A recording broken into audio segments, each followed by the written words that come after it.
Olá, tá começando o 136º episódio do A Fonte da Gigahertz, patrocinado nessa semana pela Gorilla Shield e pela Firmou Consultoria. Quem fala aqui é o Marcos Mendes, e assim como toda semana, não é o Felipe Espósito que está por aqui, nem assim como toda semana. Assim como semana passada, José Adorno está de volta. Abraço, Adorno, tudo bom? E aí, Marcos, um abraço para você, ouvinte que está conosco em mais uma fonte. E é sempre um prazer estar por aqui. É muito bonito, é muito bonito. Que bom que você está por aqui de novo. Pelo que eu fiquei sabendo aí de malas prontas, as pessoas talvez vejam nos stories que você for publicar ao longo dos próximos dias o que rolou. Tá ansioso para viajar? Eu tô. Por enquanto, infelizmente, não posso falar, estamos embargados. Mas aí você, ouvinte do A Fonte, pode tentar adivinhar onde José Adorno vai, o que José Adorno vai fazer e que novidade ele trará em momento oportuno. gigahertz.fm/fonte. Barra feedback, desculpa, né? Barra feedback. E também no BGR, no Nova Post. A hora que cair o embargo, todo mundo vai saber o que é. Mas todo mundo viajando, né? Felipe viajando, Adorno indo pra lá e pra cá. E eu gravando aqui do escritório. Mas tá bom, não vou reclamar não. Eu vou começar falando sobre Severance. A gente vai trazer aqui a repercussão do segundo episódio da temporada nova. Lembrando, se você ainda não teve tempo de ver, ou se você não liga. Quer dizer, se você não teve tempo de ver, tudo bem. Se você não liga pra ruptura, dá mais uma chance. Mas dá pra pular o capítulo de um jeito ou de outro. Na sexta-feira saiu o episódio novo, que é o Goodbye, Mrs. Selvig, né? Isso mesmo. Que é um contraponto ao Hello, Miss Cobell, que a gente viu no primeiro episódio. A estrutura também foi, né? Porque foi do ponto de vista dos Innis, o primeiro episódio inteiro, e o segundo episódio inteiro, esse mesmo intervalo de tempo do ponto de vista dos Outies, né? De como é que foi a repercussão da sei lá, fuga mental que eles tiveram durante, 40 minutos. Em linhas gerais, em relação ao primeiro episódio, que eu sei que não te empolgou muito. O segundo foi igual, foi melhor, foi pior? Foi bacana esse segundo episódio, me deu vontade de assistir de novo o primeiro, porque tem ali uma pegadinha, né? Uau, é muito interessante, finalmente, assim, você me corrija que você tá com mais fresco Ruptura a primeira temporada, né? Mas finalmente agora a gente sabe o quão grande a Ellie é, né? Ela não é qualquer coisa. Agora descobriu que ele é a filha do Egan CEO atualmente, né? Então, já tinha uma ideia disso no último episódio da primeira temporada, tem que ela vai dar aquele discurso, e aí a Halle assume a Elena, que é o nome da Auri. E a Innie é a Halle, e ela bem na hora do discurso assume o corpo da filha ali. A gente vê no comecinho desse episódio o pai bem bravo com isso. E já pode ir pulando assim, a gente vai e volta, pode ser também? Pode ser. Ah, então beleza, porque pra mim isso foi o que mais me pegou, porque no fim das contas, né, no primeiro episódio, não é a Halle que volta, é a Helena que tá lá. Tem ali pelo menos foi o que eu tinha visto na internet, que o dela é o único que não faz um barulho específico o elevador, então meio que mostra que ela não foi severed. Então, tecnicamente, ela viu tanto aquela cena do beijo, ela ficou tão impressionada que ela desenvolveu sentimentos por alguém ali dentro da empresa, né? Uhum. Que, pelo que eu entendi, foi ela que voltou pro escritório. Você sentiu isso? Ou não? Eu pirei o cabeção. Assistindo ao episódio, eu não tive essa impressão. Eu vi o pessoal discutindo a respeito disso, que na verdade, ela é a Helena espiã que tá fingindo ser a Halle lá embaixo nessa volta deles todos, né? E tem uma cena lá no finalzinho do primeiro episódio que ela tá conversando com o Mark, e aí ele fala que vai tentar, basicamente, agora que ele descobriu que a Miss Casey era a esposa dele, ele vai tentar salvá-la, uma coisa assim. E a Halle, ou Helen, não sei, né? Pra gente, naquele momento, ainda era Halle, né? Ela faz uma carinha de decepcionada, né? E aquilo não é pra ele, aquilo é pra plateia. Então, se eles fizeram aquela cena pra enganar a gente que tá assistindo, aí eles estão roubando no jogo. Porque a gente tá vendo do ponto de vista dos dois, a gente tem conhecimento das duas coisas, mas a série ativamente tentar enganar a gente, que é uma coisa, pra poder passar pela... Aí é roubar no jogo... Eu espero que não seja. Porque aquela cena se foi isso, foi feita pra gente nunca desconfiar que é a Helena lá embaixo e não a Halle, mas... Vamos ver. Até agora a série não decepcionou com nada dessas pontas aí, que ela tá apresentando pontas soltas, né? Então, esse é o risco de começar a arrumar, né? Às vezes, se você amarra uma ponta, não é o que o pessoal esperava e pode decepcionar, mas não sei. É uma teoria que tá aí.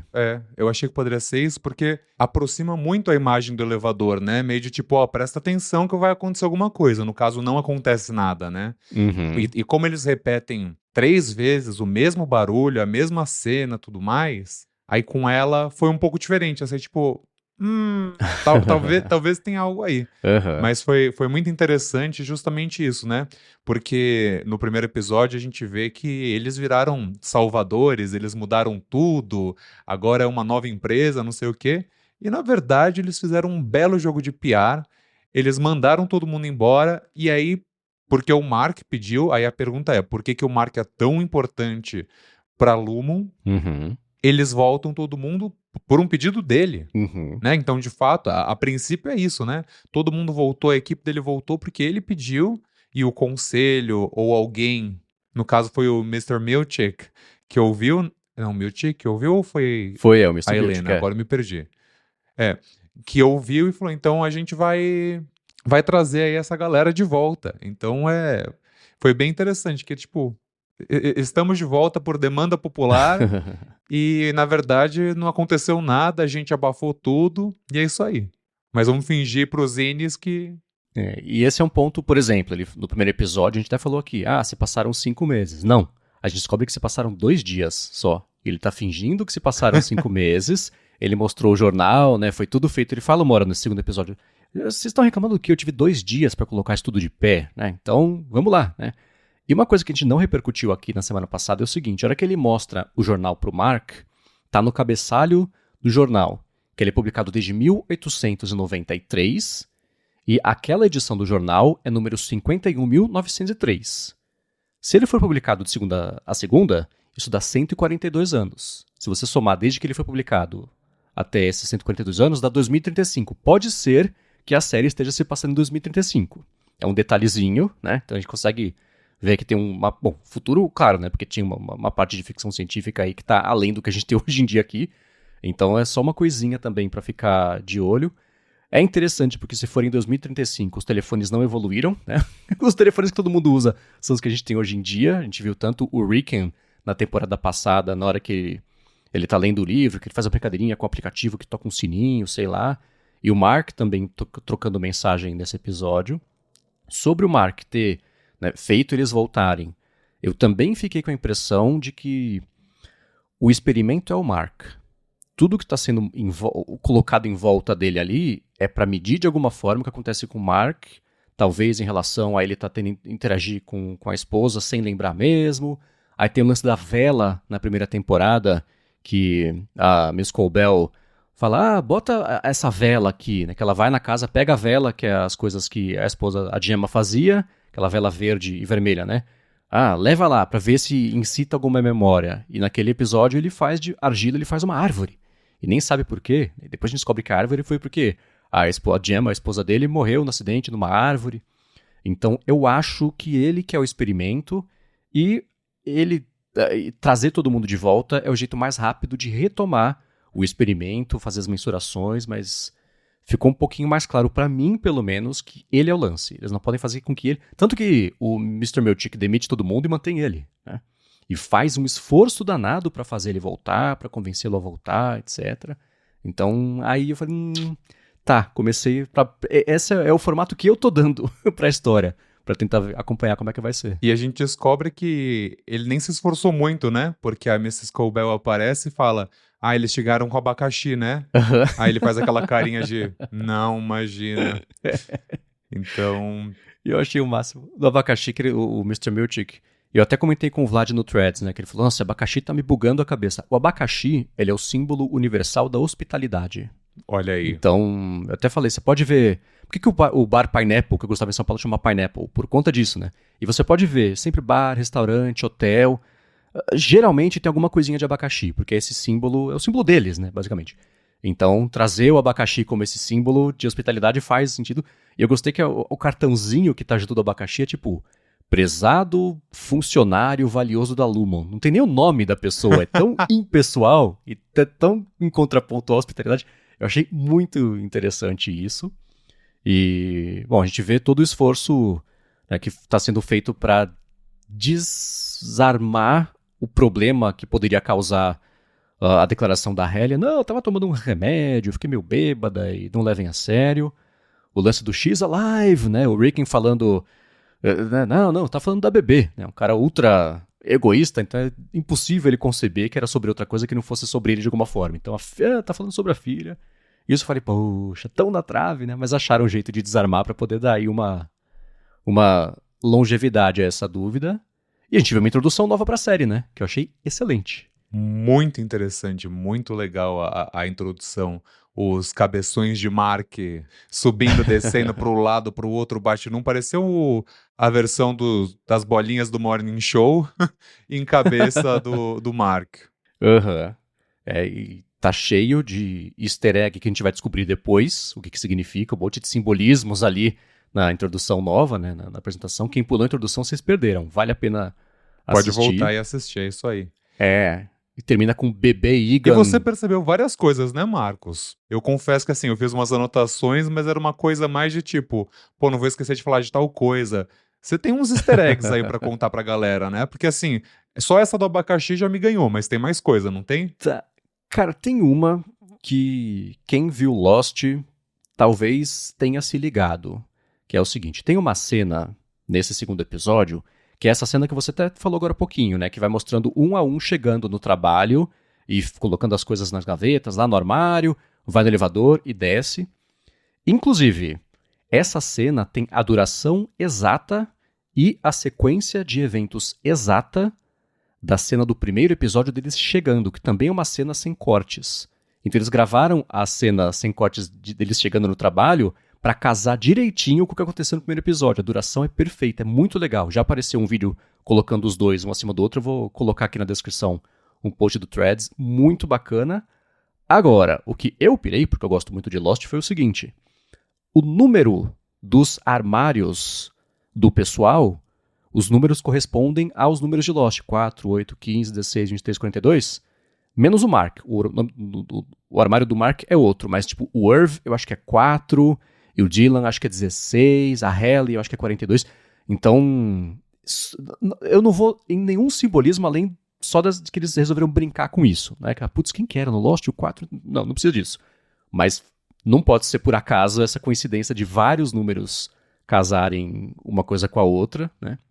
E um outro easter egg que é divertido é o seguinte. O Dylan vai fazer aquela entrevista na fábrica de portas, que tem um fundo até meio Monstros S.A., as portas passando, assim, né? Super divertido.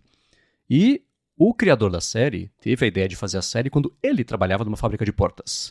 Então é uma brincadeirinha autobiográfica que ele colocou ali, né? E o ator que faz o contraponto ao Dylan vestido idêntico é muito engraçado, né? Sendo botando os dois de frente a frente, assim. São dois atores excelentes. Mas acho que, no geral, esse episódio seguiu não desapontando, que eu acho que é o melhor que a gente pode pedir para uma série que estava criando tanta expectativa. Né? A gente viu mistérios novos, o Burt falando... Não, o Burt não. O Irv no telefone, tá, já saquei, você não quer atender, mas ó, o meu INI entendeu o recado. E a gente vê o Burt, né, no carro ali, vendo o Irv no telefone fazendo isso, então tem uma coisinha, um mistério novo acrescentado aí também. Então... bom episódio, no geral, gostei bastante. Um episódio sólido, como você disse, tá tentando resolver alguns problemas, tá criando alguns novos, mas tá ficando mais claro, né? Depois de uma primeira temporada de mistérios, agora a gente vai descobrir uma coisa ou outra novas. Uhum. E pra quem já viu Lost, pra quem viu Twin Peaks, né? Eu acho que o lance é assim, pra aproveitar uma série como essa, que é tão bem feita, não queiram que os mistérios todos sejam esclarecidos e amarrados no final. Né? O mistério é parte da criação da mitologia do que está acontecendo. Tentar entender o que significam... Sim, é igual Lost, né? O que significam os números. Né? Para quem não viu Lost, não é exatamente um spoiler. Eu estou falando sobre análise aqui de Severance. Para mim, os números da TV não importam, não quer dizer nada. Se eles tentarem achar uma explicação para isso, eu tenho certeza que vai ser decepcionante versus o mistério envolto no que pode ser. Então, eu acho que tentar levar a série desse jeito vai ser mais recompensador do que fazer uma planilha de mistérios. Esse aqui foi resolvido? Não foi. Esse aqui é novo. Esse aqui. Então, vamos deixando a maré levar. Acho que vai ser o jeito mais bacana de aproveitar. E no podcast oficial de Severance, que é feito pelo Ben Stiller e pelo... Como é que chama o ator? Sempre esqueço o nome dele. Adam Scott, que faz o Mark S. na série. Eles falaram sobre esse lance da Helena se vendo na câmera de segurança, dando um beijo no Mark. Eles falam uma coisa que eu achei interessante, né? Que ali é ela... A gente já percebeu que a Helena cresceu numa família muito rica, muito isolada da humanidade, sempre, né, tendo que fazer uma pose, uma coisa assim. Então a Halle acaba sendo uma pessoa muito mais genuína do que a Helena, se ela for severed de verdade, né? Se ela desde o começo estiver mentindo, é um problema, mas se ela for mesmo severed, aí o que acontece é o quê? Ela tá se vendo, talvez como ela seria se ela pudesse ser um pouco mais livre. Ela fala, pô, a minha Innie é mais livre do que eu, ela pode ser espontânea, ela pode se aproximar de alguém, eu que sou dura aqui fora, eu que sou observada aqui fora, né? E aí dá um peso para o que? Então agora eu quero ver como é que é isso. Então é ela poder descer lá e fingir que é a Halle para poder ser... Então começa a fechar um pouquinho disso aí, mas é um contraponto muito interessante, né? Você criou uma refém e a refém é mais livre do que você, porque você é refém da estrutura que te mantém aí, né? Então, interessante. E uma besteira que eu vi online, mas eu confesso que eu acredito um pouco, que alguém falou assim, Severance é meio baseado na Apple, né? Não sei se você viu isso pelas redes sociais. E eu tenho um pouco essa sensação de que algumas séries da Apple têm um fundinho de verdade ali. Eu acho que Severance tem um fundinho de verdade. Eu acho que Mythical Quest tem um fundinho de verdade. Principalmente com os anos de rumores do Apple Vision Pro. E aí você falar que interessante, né? Eles estão desenvolvendo jogos, não sei o quê. Eles falam de realidade virtual, realidade mixada. E você fala... Será que eles só estão tirando com a nossa cara? Ou será que, tipo, alguém contou alguma coisa pra alguém? Porque às vezes eu sinto essas pequenas similaridades, assim, justamente sobre a própria cultura da empresa, ou que a empresa tem rumores do que ela vai fazer, e eu não sei. Alguém falou isso na internet e eu falei, pô, pode ser besteira, mas pode ser que tenha um fundinho de verdade ali. E, inclusive, pergunto para você, ouvinte, se você acha que se tem mais alguma série da Apple que parece que os criadores se inspiraram um pouco na própria empresa, aí é só deixar seu comentário aí no gigahertz.fm/feedback pra gente, por favor. Boa!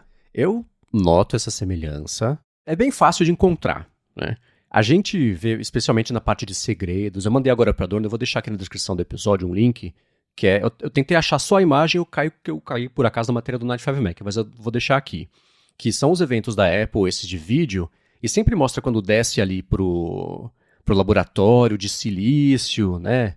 E é o Johnny Srouji que tá apresentando. Cara, o teto do laboratório é idêntico ao teto da central de processamento de dados com os quadradinhos e com aquela luz assim.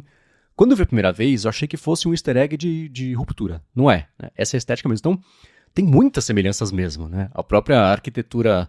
A Lumon não é um círculo, né? O prédio.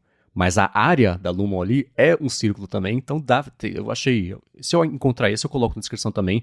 Alguém comparando lado a lado, né? Uma foto aérea da Lumon e uma foto aérea do Apple Park. E você fala, putz, tá, entendi como é que você tá associando as duas coisas. E aí tem mais uma coisa importante aí, né, que esse segundo episódio não foi só um episódio com uma abertura nova, a gente teve também uma promoção nova da série, que ninguém menos do que Chen-Si foi rupturado, foi severed, e ele aparece lá andando nos escritórios da Lumon.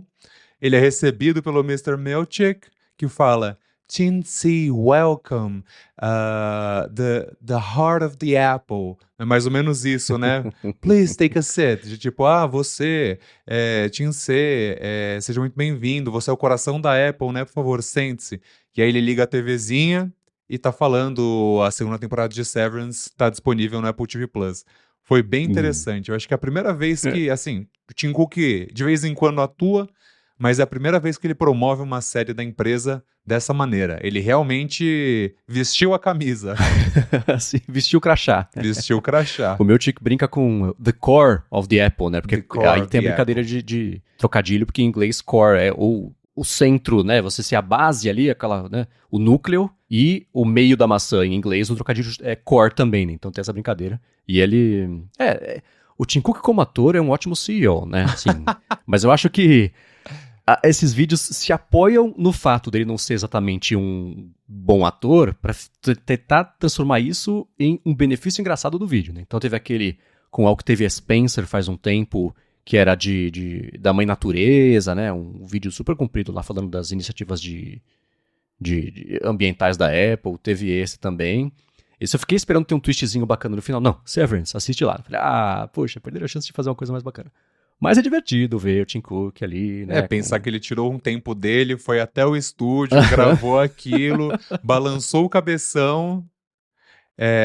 Eu gostei para nós fãs de Apple, né? É sempre muito interessante, porque ele tem virado uma figura mais aberta, né? Mais tranquila, um cara mais casual, tá participando de uns vídeos diferentes, de uns podcasts, tá falando toda semana que ele fritava hambúrguer aos 14 anos, então a Apple tá nessa jornada de continuar humanizando, né? Porque ele, obviamente, não é o Steve Jobs, nunca vai ser, mas tem um charme da era Cook e eu acho que isso mostra tanto o comprometimento dele, obviamente, com a empresa, mas tentando aproximar do público mesmo.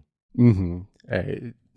Pensando no quanto ele ganha, talvez esse tenha sido o episódio mais caro de Severance. Se você somar o salário dele dividido por 2 minutos, tempo de gravação, né?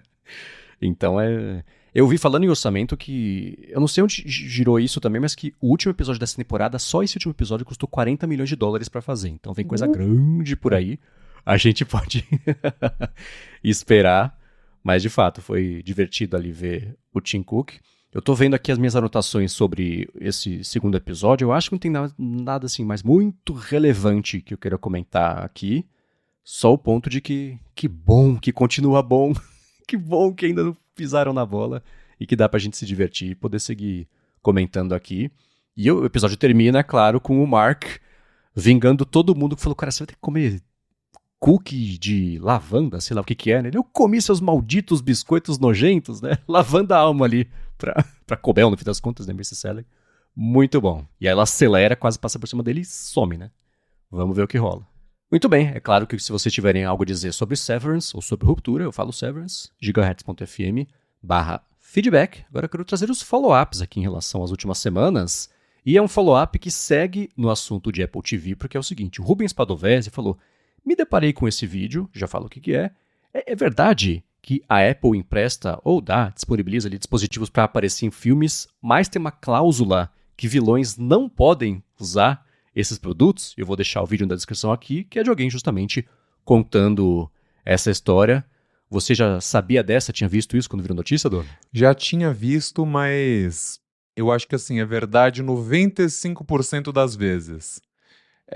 São exceções, mas de fato, também 95% das séries da Apple é batata. Você quer saber se o cara é bonzinho ou se ele é ruim? Vê qual celular que ele está usando. E o quão importante ele é, quão novo ou quão velho é o telefone, né? Isso me lembra muito a série Defending Jacob, não sei se você viu. E aí... Sim, eu ia comentar isso em seguida. Tem, eu acho que 2 momentos, mas um que me pega é um cara lá é acusado de ter pornografia, e você fala, pô, será que o cara vai mostrar ali um iPhoneão e o cara vendo pornografia infantil num iPhone? Não, era tipo um celular completamente qualquer um, justamente pra não falar, tipo, pô, o cara usou iPhone e tá consumindo pornografia infantil, né?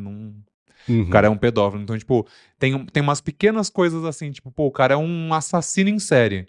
Ele tá com um celular. Não necessariamente um Android, um celular. Genericão.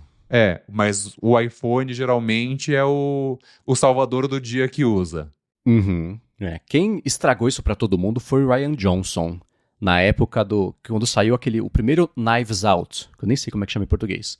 Mas ele dando uma entrevista pra Variety, sei lá, ele falou assim, deixa eu contar uma coisa pra vocês. Se vocês quiserem saber quem que é o vilão da história, Vê quem não tá usando iPhone, porque a Apple não deixa vilões usarem iPhone. E aí, logo em seguida saiu o Defending Jacob, e tem algumas cenas também que dava pra ir mirando por isso.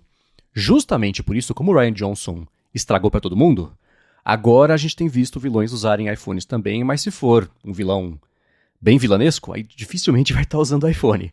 Mas não dá mais pra medir a régua, né? Se a pessoa tá usando Android e parece ser boazinha, pode esperar que ela vai virar do mal, né? Então não é mais assim. Mas teve isso sim, por um tempo, e como geralmente faz o Rian Johnson, ele estragou pra todo mundo. Mas isso dá pra ver no Morning Show, toda série que tem iPhone, toda hora que, tipo, acho que até agora em Shrinking, né? Eu esqueço o nome do menino que é de Ted Lasso também. Acho que ele não tava usando um iPhone na hora que ele tava bebendo e dirigindo. Essas coisas. Tem um cuidado ali pra evitar, pra não associar uma coisa a outra, né? A Apple é muito preciosista com seus produtos, com a sua marca. Uhum. Então, Sim, exatamente. muito interessante o que o Rubens trouxe. E se você ouvinte não sabia, presta atenção que geralmente dá pra descobrir isso que ele falou mesmo. É vilão, não tá com iPhone, ou a pessoa parece boa demais, mas não tá usando um produto da Apple. Tem alguma coisa, tem uma falha de caráter ali. Que fique claro que é só sobre o mundo da ficção, tá? Ou será? Bom. Preste atenção em quem usa smartphones. Agora eu quero seguir, a gente viu algumas notícias também relacionadas mais ao mundo da Apple TV e esse segmento não especificamente sobre as séries da Apple, mas antes de falar sobre isso, eu quero agradecer a Firmou Consultoria, que está mais uma vez patrocinando a fonte e segue resolvendo tudo para você, que vai começar o ano agora querendo tirar da frente pendências da sua vida PJ, da sua vida e do seu CNPJ. A Firmou resolve e ela vai além de oferecer serviços de contabilidade do dia a dia e atua como mentora financeira para ajudar você não só na consultoria, mas na gestão também de tudo relacionado a startups, desenvolvedores, empreendedores, pequenos profissionais liberais, coisas assim. E a gente do Gigahertz conhece muito bem isso, porque foi graças a ela, ao serviço de paralegal da Firmou, que a gente abriu a rede há quase 3 anos, olha que loucura, sem atraso, sem problema, sem burocracia. O que pintou de imprevisto eles resolveram, nem chegou pra gente, o que é ótimo, que a gente se focou em abrir a rede, fazer os podcasts, tirar do papel. Eles resolveram toda a parte aí de bastidores numa boa. Ela sabe o jeito certinho de legalizar a sua empresa, de fazer tudo do jeito para você até economizar custos, mas com o jeito do tributo certo para cada categoria e coisa assim. Então, para conhecer melhor tudo o que a Firmou tem a oferecer para você se livrar desse perrengue que é a parte burocrática, a parte financeira da legalização fiscal ou da manutenção fiscal também da sua empresa, faz o seguinte, vai no Facebook, vai no Instagram e procura por @Firmou Consultoria. Ela está pronta para ajudar todo mundo que escuta aqui a fonte, independente da sua necessidade, para você poder se focar no trabalho, ela resolver toda a parte aí do resto, e a gente tem certeza que ela vai resolver tudo para você, assim como faz todo dia aqui pra gente na Gigahertz. Então, mais uma vez, @Firmou Consultoria no Facebook ou no Instagram. Muito obrigado a Firmou pelo patrocínio de mais esse episódio do A Fonte e por literalmente todo o apoio a Gigahertz. Agora, Adorno, você faz um tempo que eu vejo discussões, algumas mais acaloradas e menos educadas do que outras, a respeito de leis como já tem, na verdade, aqui no Brasil, de incentivo a Condecine, por exemplo, né, de empresas ajudarem a investir na produção de conteúdos nacionais para fomentar, especialmente empresas gringas, para fomentar aqui a indústria onde as empresas tiram uma parte do faturamento, né? A gente teve há alguns anos a proposta de fazer a Condecine valer para streaming também, e isso era independente de outro projeto de lei que queria, né, obrigar os streamings a terem um mínimo de programação feita no país. Isso, acho que valeu mesmo por algum tempo. E no ano passado voltou esse assunto da espécie de Condecine para os streamings, uma proposta de lei, um projeto de lei. Eu acho que isso está pausado. Eu desconfio que, especialmente por conta agora do sucesso que o Eu Ainda Estou Aqui tem feito, isso possa voltar à pauta de discussão pública ao longo desse ano. Mas na França, porque eu estou colocando todo esse preâmbulo aqui, porque na França a Apple concordou em fazer exatamente isso. Tem leis, e o mercado audiovisual da França é gigantesco, eles têm uma produção nacional de filmes enorme, super tradicional, eles têm o Canal Plus de lá, é tipo a amplitude das coisas que a Globo produz aqui, né? Muita coisa, e o Canal Plus lá faz isso também. E a Apple concordou em ter uma cota de programas franceses na Apple TV Plus, junto também com o Apple TV Plus se comprometer a apoiar produções na França, né? Isso é uma coisa que a gente pode até especular aqui, mas se todos os países fizerem isso, será que isso vira uma coisa sustentável para qualquer streaming existir no mundo inteiro? Não sei. Mas é uma coisa que vai entrar em vigor por lá.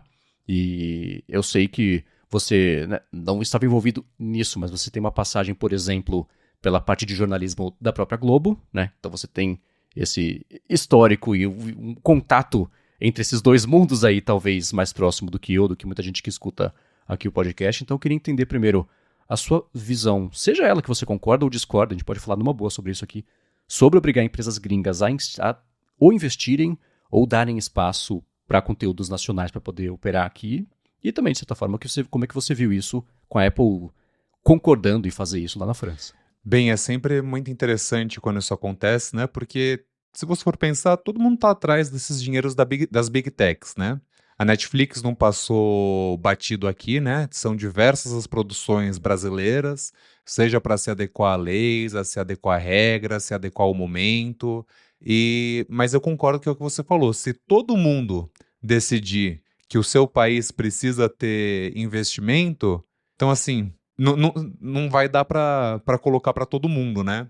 Mas eu acho que realmente, pela quantidade de cultura que sai da França, né, pela quantidade de gente criando conteúdo por lá, faz super sentido. Eu acho que deve ter sido um acordo bem bom para a Apple.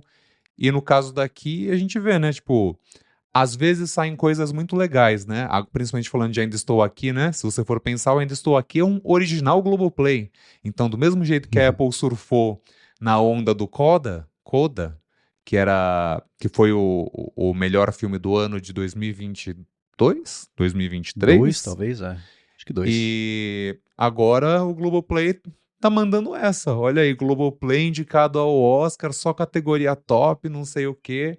E é muito engraçado, né? Porque até então, até antes de Ainda Estou Aqui estourar, a intenção da Globo era que eles colocassem o Ainda Estou Aqui como série, né? Eles iam cortar o filme e exibir como série. Olha, não sabia disso. Agora não, né? Imagino que não.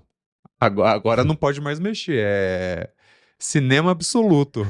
Então, acho que é sempre bom quando os países eles fazem essas pequenas forçadas nessas grandes empresas de entretenimento, porque às vezes um pouquinho mais de dinheiro pega uma ideia genial e faz uma superprodução. Mas é assim, falei muito, mas não falei nada, e eu tô em cima do muro igual você. É isso aí, é bom, mas também não dá para ser para todo mundo. E vamos ver o que a Apple vai trazer de produção francesa nos próximos anos e como que isso vai se refletir pro mercado, né? Porque você também, a gente vai falar aqui de quanto que a Apple ganhou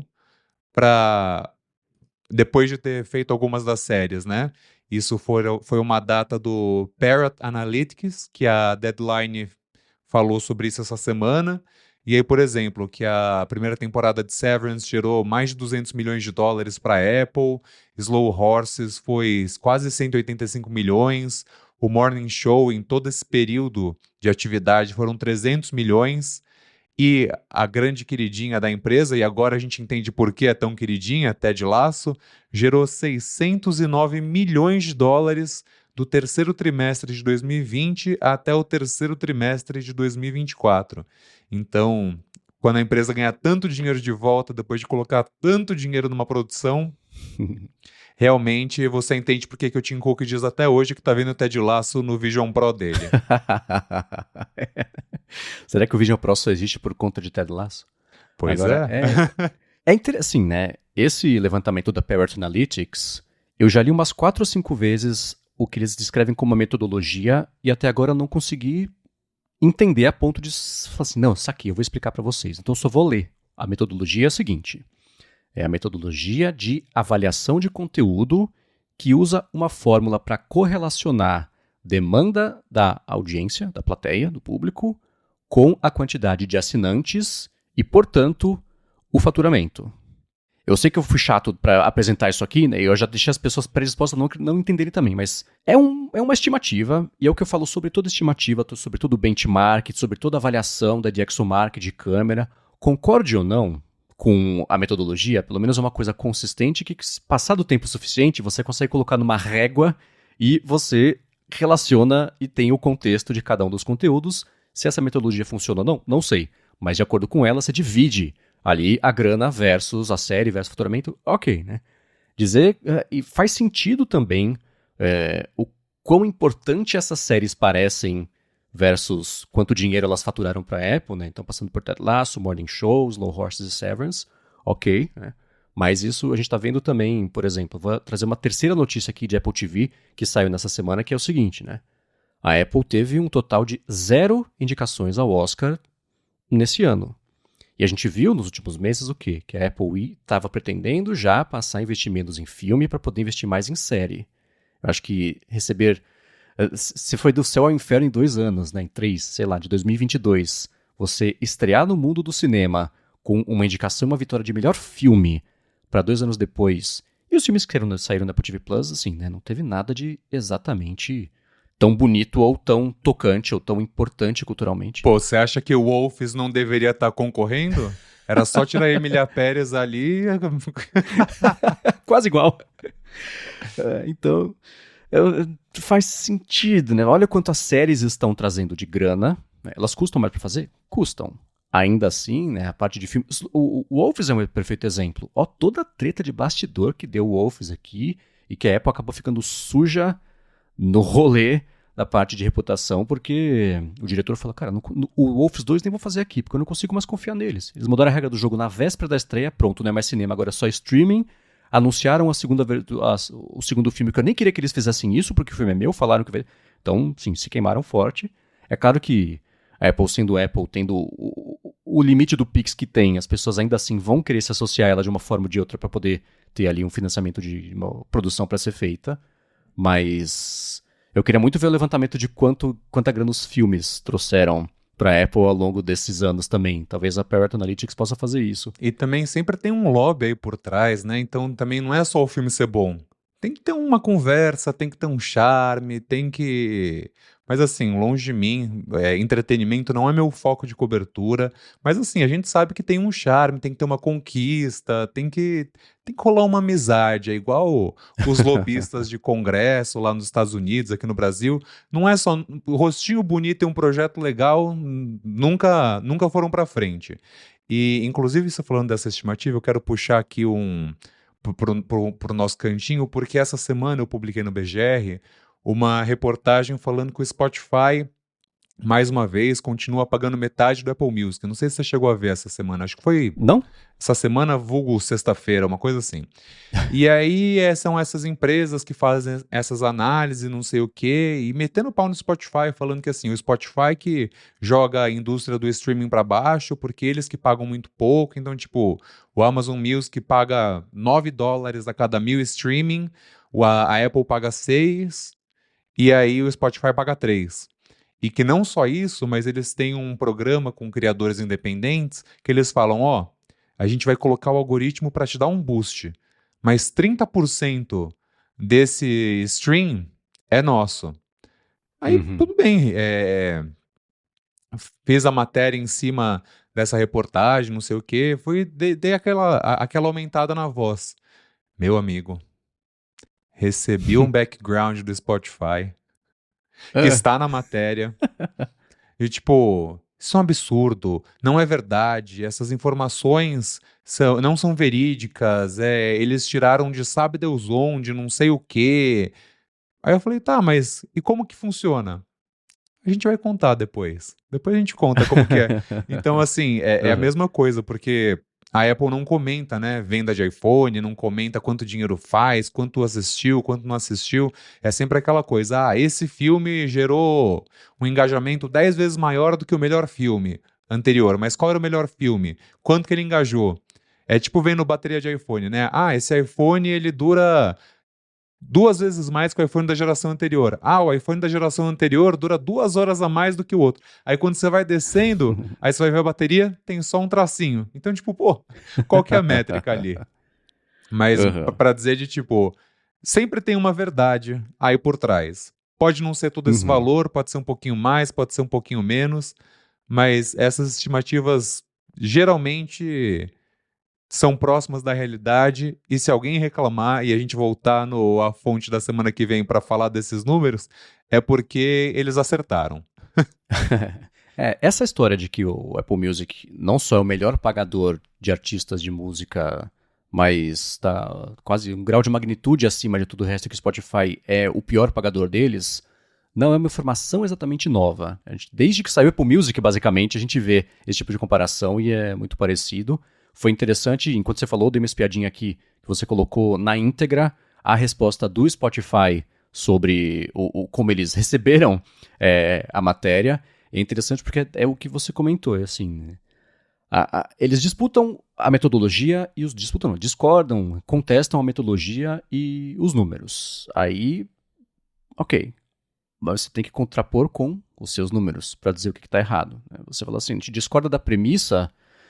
Tá, você discordar da premissa quer dizer que você tem um ponto de vista. Exponha-o com a base que você tiver para justificar o seu ponto de vista, a gente pode conversar, né? E sim, se você abrir os seus números, a gente pode falar sobre os seus números, não sobre o que disseram que são os seus números. Olha que maravilha. Mas é claro que eles vão fazer isso porque não é nem que não é interessante para eles, porque há uma agenda escondida. Não, porque é claro que eles não vão abrir esses números, né? Não são $3, são 2,87. A gente paga $3,01. E acordos específicos com artistas Com específicos. certeza, Que é regiões claro que existem. diferentes, tem tudo. Sim. Não dá pra botar um valor só, porque é impossível que seja um valor só. O próprio lance da App Store é a mesma coisa, né?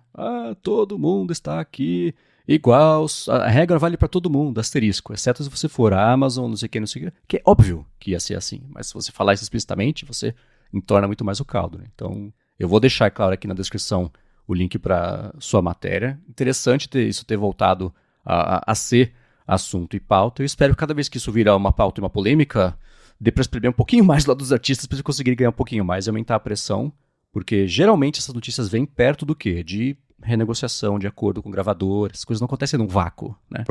Com certeza. E isso você falou, aí a gente lembra da Epic Games, né? Que processou a Apple e agora virou tudo que virou, porque a Apple não quis fazer o acordo que estava fazendo com os outros. Tanto que quando foi lá o Tim Sweeney na frente da juíza, ele falou assim: mas desculpa, você tá reclamando porque a Apple não fez o acordo que você queria, né? Ele, sim. E se eles tivessem feito, você teria ficado quieto? Teria. Aí você, tipo, aí você tá falando, você tá lutando por todos os aplicativos e todos os desenvolvedores?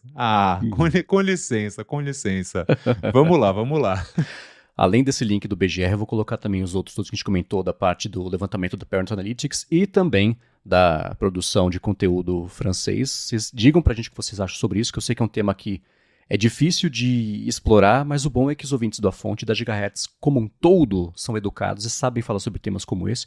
Por que eu tô falando sobre isso? Porque geralmente quando esse assunto pinta aqui no Brasil, sobre você ter uma regulação que obrigue as empresas que são de fora, que estão ganhando dinheiro e colocando conteúdo aqui, a ajudarem o mercado nacional também, pronto, você virou um comunista porque você quer ajudar a doutrinar e fazer com que empresas gringas faz o L, fica impossível de conversar.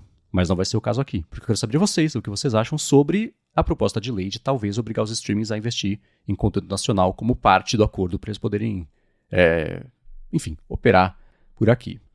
Agora um follow-up rápido. A gente comentou algumas semanas como a Apple perdeu o prazo que ela tinha posto para ela mesma de que ia lançar a versão nova, reformulada do CarPlay no final do ano passado.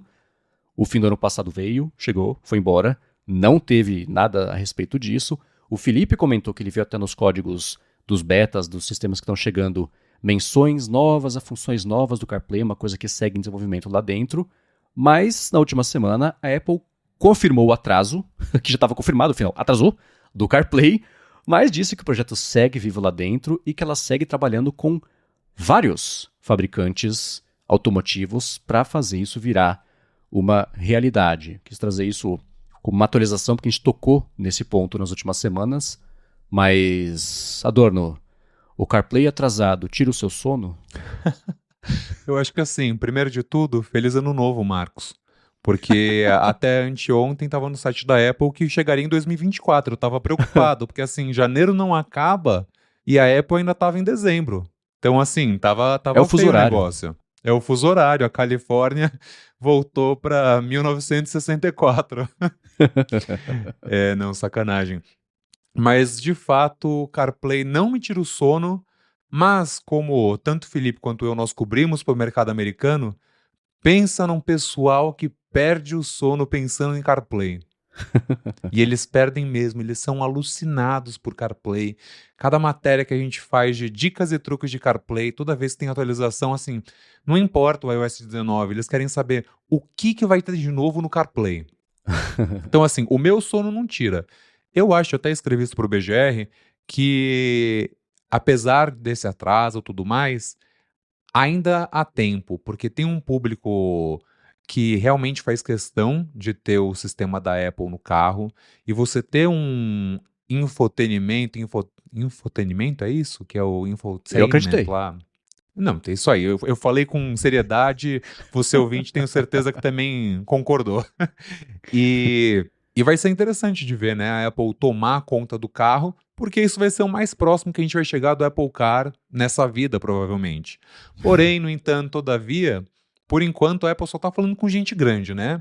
Então, vai vir um Porsche aí, que vai ter a tecnologia do CarPlay 2.0, não é todo mundo que vai comprar, né? Nem mesmo o mais doido dos americanos, nem todo mundo tem tanto dinheiro assim. Então é a Porsche, é a Audi e a Aston Martin, acho que é isso.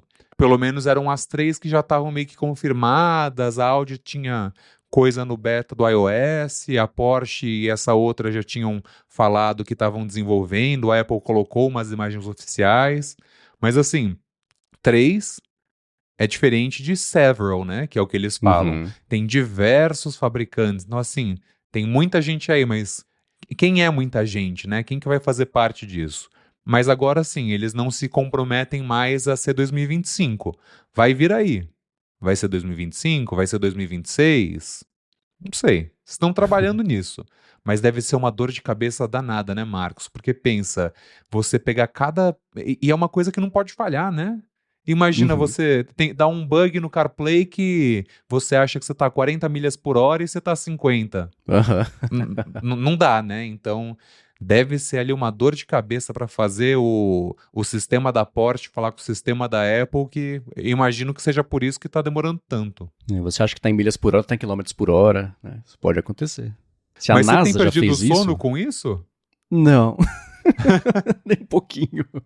Mas eu sei que é um assunto que interessa o pessoal mesmo. E americano é louco pro carro, né? Mais até do que brasileiro. Não sei, tudo bem que as ruas, as cidades lá são feitas mais do que o Brasil só pra andar de carro, né? Pra quem foi pra Los Angeles sabe. Você não consegue andar, não tem nada pra fazer a pé na cidade, né? Não, te olham estranho. Parece do Rio de Então, né? Janeiro. Então, As duas linhas vão lado a lado. Tem duas linhas, as duas vão para o mesmo lugar. Mas é isso. A vez que eu fui para Los Angeles, eu andei um pouco na rua, as pessoas te olham meio torto, né? De tipo, o né, não? que você tá fazendo? Não tem Então carro, lá, não? carro faz mais parte ali do dia a dia, eles são mais loucos por isso mesmo, mas pra quem tá afim, pra quem curte, etc., o sonho não morreu, né? Seu Aston Martin vai poder instalar o CarPlay em algum momento. Agora, uma notícia que também chamou a minha atenção aqui, por dois motivos, é o seguinte: a Apple publicou a taxa de adoção do iOS 18. Né? Me chamou a atenção por quê? Porque ela geralmente não leva tanto tempo assim para publicar isso, é uma coisa que ela sempre se orgulhou de publicar super rápido quando saía o iOS 18, ela mostrar tanto para o mercado quanto para desenvolvedores, olha, vocês invistam aqui basicamente porque só atualiza mesmo, tira proveito disso mesmo, etc. E ao longo dos últimos anos, tanto a velocidade da adoção quanto o número total de adoção vem caindo, a velocidade está ficando mais elástica e a quantidade máxima de adoção da versão atual do sistema vem caindo e não foi diferente dessa vez. Né? Para quem acompanhava isso há alguns anos sabe que no portal de desenvolvimento da Apple dava, sei lá, 1 mês, 2 meses do lançamento da versão atual, né? Nova versão do iOS alguma coisa, era tipo 92%. Tô exagerando, mas é isso, né? Tipo 90 e poucos por cento. Corta para agora, 2025, ela publicou pela primeira vez o relatório em relação ao lançamento do iOS 18 que saiu em setembro e a taxa de adoção está em 76%. É mais que 3 quartos? Né? Na prática, sim, né? 1% é mais que 3 quartos. Mas eu assustei, que eu achei pouco. E assustei em dobro porque ela demorou tanto para poder lançar esse número E aí lançou, e é esse número, né? E aí, seguindo, depois do iOS 18, o iOS 17 está com 19% e versões anteriores estão em 5%. E o 95Mac fez uma comparação com o iOS 17 e no ano passado estava super parecido. Você tinha o iOS 17 com 76% de adoção, e aí 20% 16 e 4% outras versões do sistema. E em 2023, aí começa, né? 81%. Né? Aí a gente vai voltando no tempo, vai ficando cada vez mais maior e mais rápida a adoção. Te chamou a atenção, tá? O que eu vou classificar como tão pouco assim, ou não? Olha, puxando o lado fanboy, o que acredito que alguns ouvintes podem dizer, mas e o Android? Quantos por cento estão na última versão? A Apple sempre bate nessa, né?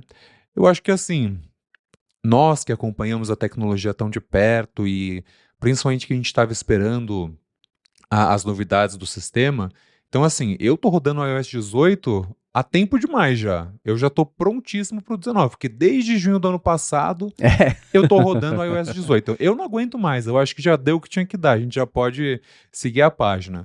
Mas a maioria das pessoas não é como a gente. Inclusive, pergunto para você, ouvinte, qual que é a versão do iOS que você está rodando, né? Você está na 18.2.1 e daqui a pouco a gente vai falar do 18.3, deve sair amanhã não, nesta segunda-feira, porque gravamos em dias e horários não discriminados. E perguntar para você, que versão que você está rodando seu sistema e por que você está rodando essa versão?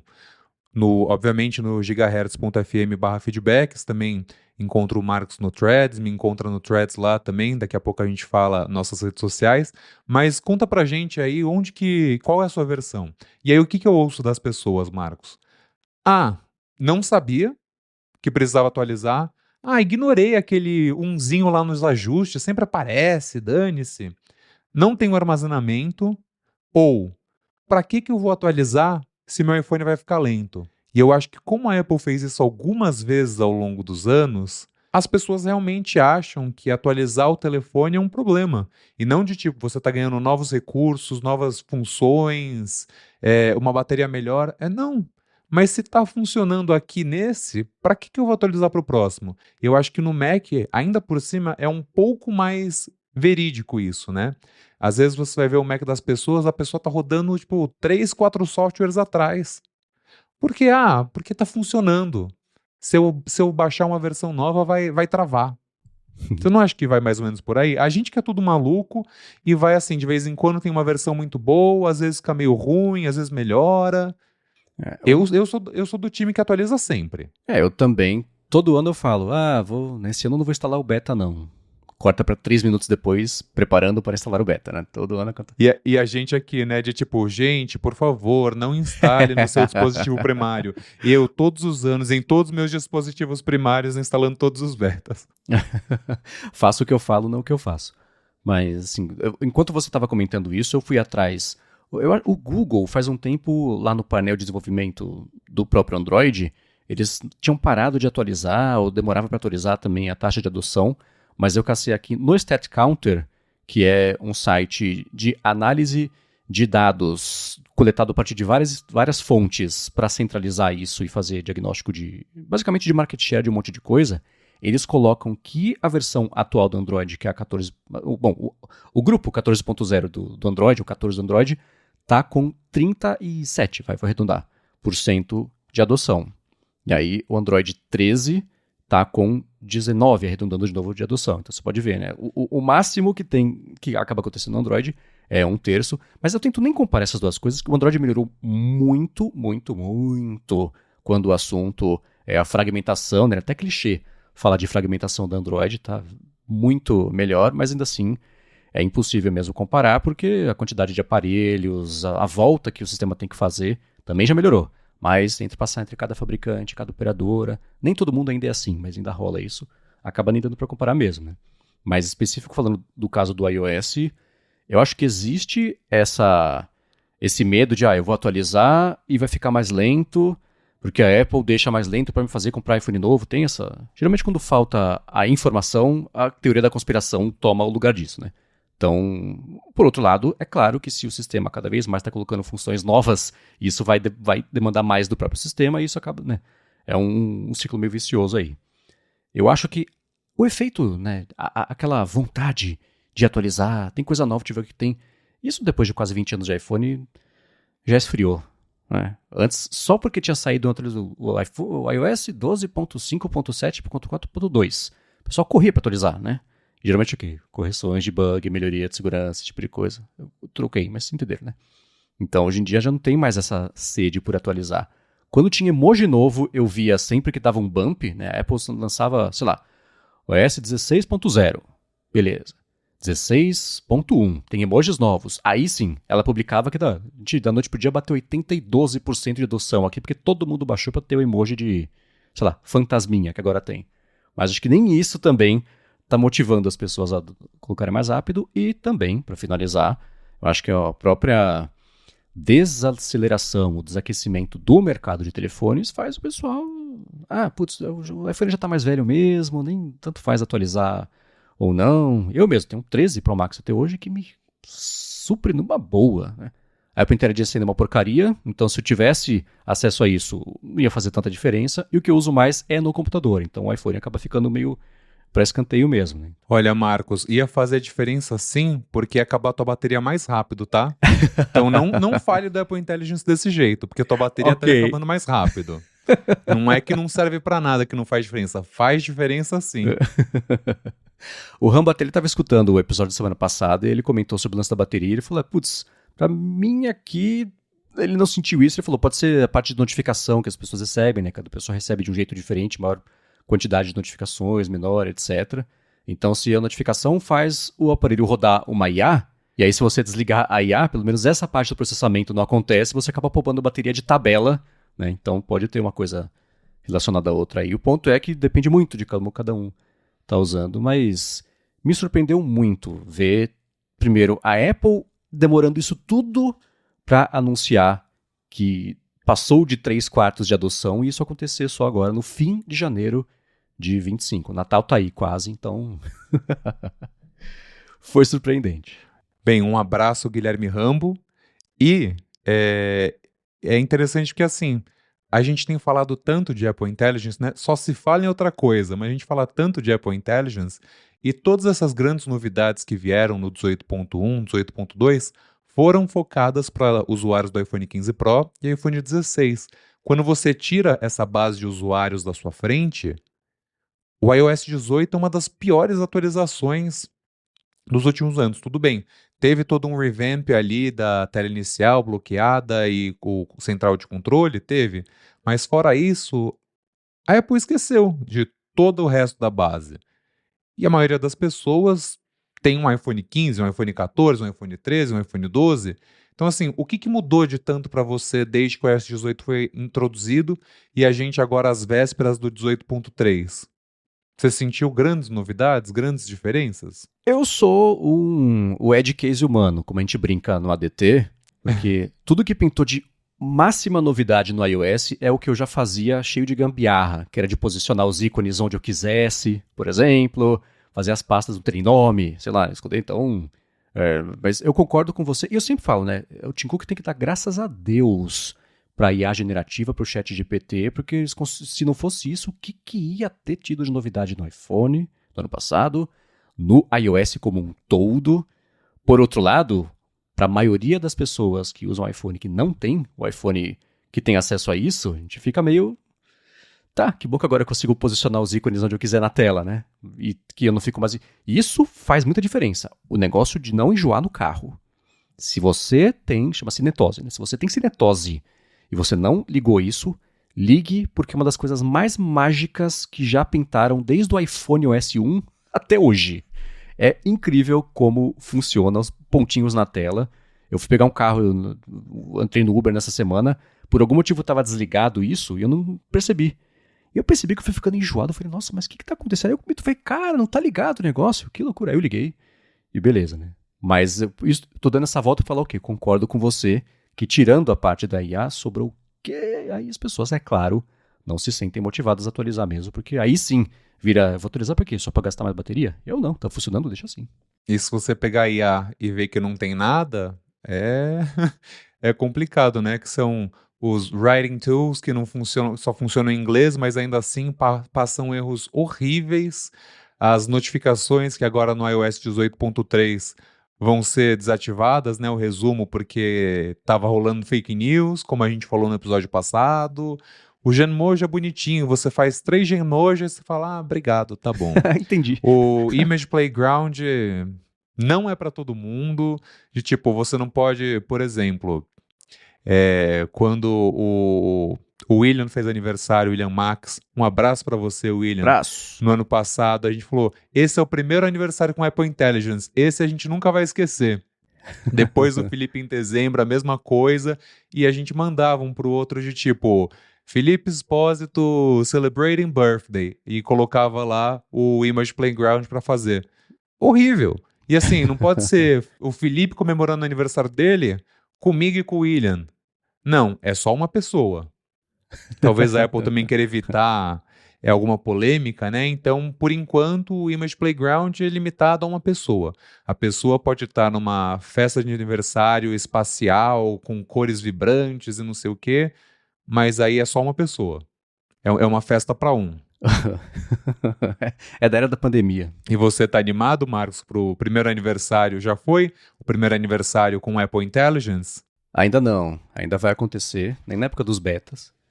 Mas, aliás, falando sobre Apple Intelligence, que dá até pra gente trazer, pintaram umas notícias sobre isso de bastidor, também um post interessantíssimo do John Gruber, em cima de um post, acho que foi do Pouca Faces, já comento sobre isso.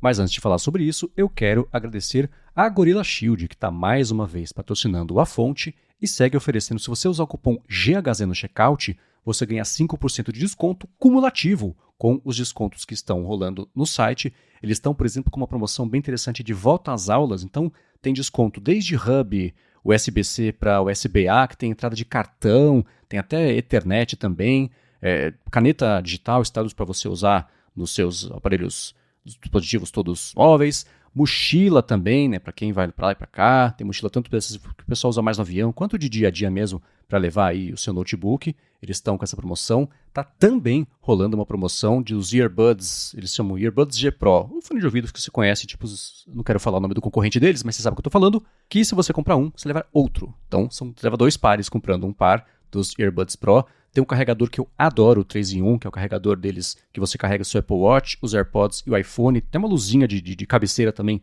um LEDzinho. Então, se você for em gorillashield.com.br, além disso, você vê também a infinidade que eles têm de coisas de capinha, de película, acessório para notebook, para o dia a dia. E aí, se você usar o cupom GHZ no checkout, você ganha 5% de desconto cumulativo com os descontos do site. Uma última vez, gorillashield.com.br. Muito obrigado a Gorilla Shield pelo patrocínio de mais esse episódio da Fonte e pelo apoio a toda a Gigahertz.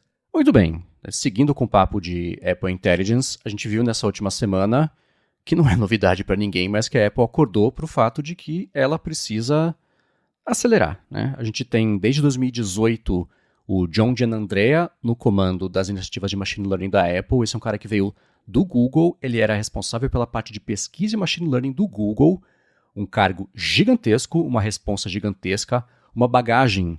Aí sou eu dizendo, pelo menos se acreditava que gigantesca. Então, de 2018 até agora, ele comandou o machine learning da Apple. E o que mesmo? A gente viu, estou sendo injusto aqui, a Apple ela até fala, e não é mentira, né? Tudo que tem no Apple Watch de análise de saúde, isso é claro que é machine learning, né? As coisas de análise do dispositivo para te ajudar até a usar melhor, sugerir na hora certa, a coisa certa, funciona com graus diferentes aí para as pessoas, também é machine learning. Tem outras iniciativas que não envolvem um chat GPT da vida, uma Siri GPT da vida, que é machine learning. Por outro lado, nos últimos anos, é claro que a gente viu a importância dessas outras iniciativas, o que o pessoal está chamando de IA agora, que é basicamente o GPTs, e a Samsung fez o evento dela, anunciou um monte de coisa também, com parceria com o Google, e coisas do Gemini integradas lá nos aparelhos Galaxy. Isso acabou virando IA nos últimos anos, e nesse quesito, a gente está vendo com a Apple Intelligence, a Apple está super atrasada. E não só isso, já falei algumas vezes, o meu medo era o quê? Ela anunciar um negócio em junho, levar um ano para implementar isso tudo, e ser tudo meio básico, porque depois de um ano, todo o resto do mercado está mais distante ainda. É exatamente o que está acontecendo, o que a gente está vendo acontecer. Então isso é um problema, e a Apple, na tentativa, finalmente, né, de tentar não só recuperar o tempo perdido, mas acelerar essa recuperação, ela está trocando um pouquinho a liderança da divisão de Machine Learning. O John Giannandrea, esse cara que era do Google, ele segue na liderança, mas agora tem uma pessoa chamada Kim Vorath. É uma mulher que é especializada, ela é conhecida na Apple por ser colocada em projetos...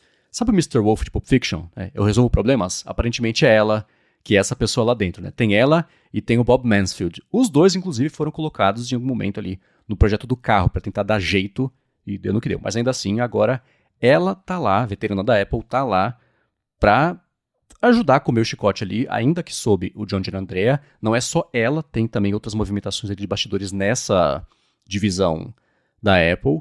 E eu olho para isso e penso, finalmente, mas tomara também que exista um jeito de pelo menos o que ela já sabe que ela está devendo, ela conseguir corrigir mais rápido do que a gente está vendo. Porque a gente falou das notificações da Apple Intelligence, do próprio atraso para lançar essas coisas, e faseado até vai saber quando. Então a estrutura está mudando. Já é uma boa notícia.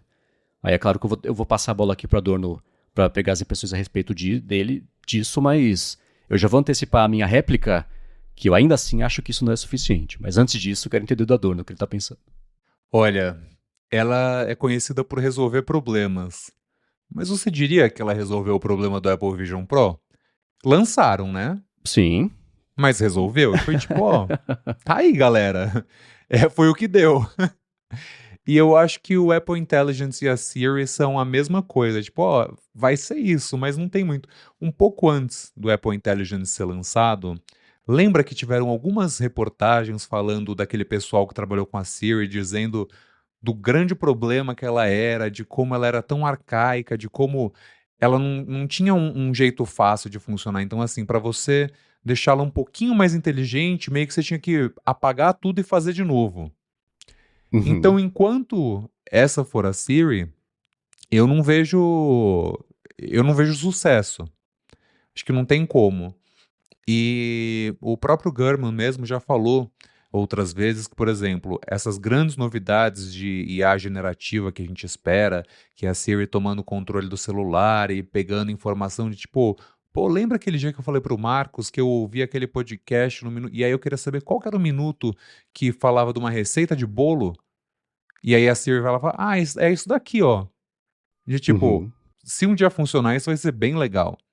Mas já tá com cara de que vai ser na primeira metade de 2026. Onde você acha que a OpenAI, a Microsoft e todas essas outras vão estar no começo de 2026, né?